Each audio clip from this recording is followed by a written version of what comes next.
ಮಹಿಳೆ ತನ್ನ ಸಂಸಾರ ನಡೆಸುವಂತಾಗಲು ದೇವರ ಸ್ಮರಣೆಯಲ್ಲಿ ತನ್ನನ್ನು ತೊಡಗಿಸಿಕೊಳ್ಳಬೇಕು. ಭಗವತ್ ಚಿಂತನೆಯ ಮೂಲಕ ಗರ್ಭಾವಸ್ಥೆಯಿಂದಲೇ ಮಗುವಿಗೆ ಸಂಸ್ಕಾರ ಕಲಿಸಿದರೆ ಅಂತಹ ಮಗು ಸಮಾಜದಲ್ಲಿ ಶ್ರೇಷ್ಠ ವ್ಯಕ್ತಿಯಾಗಿ ಬೆಳೆಯಲು ಸಾಧ್ಯವಾಗುತ್ತದೆ ಎಂದು ಚನ್ನಪಟ್ಟಣ ವಿವೇಕ ಜಾಗೃತಿ ಬಳಗದ ಉಪನ್ಯಾಸಕಿ ಶಶಿಕಲಾ ರವೀಂದ್ರ ಹೇಳಿದರು. Bagepalli Divine Park Trust Saligrama ಆಂಗರ ಸಂಸ್ಥೆಯಾದ ವಿವೇಕ ಜಾಗೃತ ಬಳಗದಿಂದ ಕನ್ನಿಕಾ ಪರಮೇಶ್ವರಿ ದೇವಸ್ಥಾನದ ಸಭಾಂಗಣದಲ್ಲಿ ನಡೆದ ವಿವೇಕ ಜಾಗೃತಿ ಬಳಗ ಮಹಿಳೆಯರಿಗಾಗಿ ವನಿತಾ ಸಂಗಮ ಕಾರ್ಯಕ್ರಮದಲ್ಲಿ ಸಂಪನ್ಮೂಲ ವ್ಯಕ್ತಿಯಾಗಿ ಮಾತನಾಡಿದರು. ಮಹಿಳೆ ತಾಯಿಯಾಗಿ, ಸಹೋದರಿಯಾಗಿ, ಹೆಂಡತಿಯಾಗಿ, ಗುರುವಾಗಿ ಒಂದು ಕುಟುಂಬವನ್ನು ಮುನ್ನಡೆಸುವ ಹಾಗೂ ದೇಶವನ್ನು ಆಳುವ ಶಕ್ತಿಯನ್ನು ಹೊಂದಿದ್ದಾಳೆ.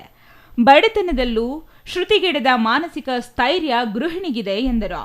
ನಿವೃತ್ತ ಉಪತಹಶೀಲ್ದಾರ್ ಎಸ್ ಮುನಿರಾಮಯ್ಯ ಮಾತನಾಡಿ, ಡಿವೈನ್ ಪಾರ್ಕ್ ಸಂಸಾರಿಗಳ ಸಾಧನ ಗರಡಿಯಾಗಿದ್ದು ಕಷ್ಟಗಳಿಗೆ ದಾರಿ ಕಂಡುಕೊಳ್ಳಲು ಸಹಕಾರಿಯಾಗಿದೆ ಎಂದರು. ಎಲ್ಲ ಸಂದರ್ಭಗಳಲ್ಲಿ ಧಾರ್ಮಿಕ ಸಮಾರಂಭಗಳಲ್ಲಿ ಕೇವಲ ಮಹಿಳೆಯರೇ ಹೆಚ್ಚು ಪಾಲ್ಗೊಳ್ಳುತ್ತಾರೆ.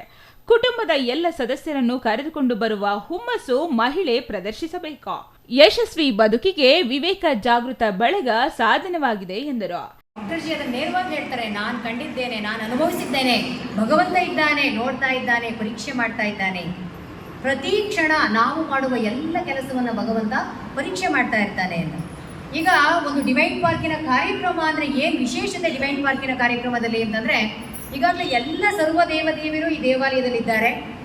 ಈ ಎಲ್ಲ ಸರ್ವ ದೇವದೇವಿಯರ ಜೊತೆಗೆ ಹೇಗೆ ಅಧ್ಯಕ್ಷರು ಅಧಿಕಾರಿಗಳು ಒಂದು ಕಾರ್ಯಕ್ರಮ ಮಾಡಬೇಕಂದ್ರೆ ಹೇಗೆ ಚುರುಕಾಗ್ತಾರೋ ಭಗವಂತ ಕೂಡ ಚುರುಕಾಗ್ತಾನಂತೆ. ಗುರುಜಿ ಹೇಳ್ತಾರಂತೆ, ಎಲ್ಲ ಸರ್ವ ದೇವದೇವರನ್ನ ಕರೀತಾರಂತೆ. ಇವತ್ತು ಬಾಗೇಪಲ್ಲಿಯಲ್ಲಿ ನನಗೆ ಅನಿಸ್ತು, ಬಾಗೇಪಲ್ಲಿ ಅಂದರೆ ಇಲ್ಲೆಲ್ಲ ಬಾಗುವವರೇ ಇದ್ದಾರೆ, ಬೀಗುವವರು ಯಾರೂ ಇಲ್ಲ ಅಂತ. ಯಾಕೆಂದರೆ ಡಾಕ್ಟರ್ಜಿ ಯಾವಾಗಲೂ ಹೇಳ್ತಾರೆ, ಭಾಗಬೇಕು ಭಗವಂತನ ಮುಂದೆ, ಬಾಗಿ ನೀವು ಬೀಗಬೇಡಿ ಅಂತ ಹೇಳ್ತಾರೆ.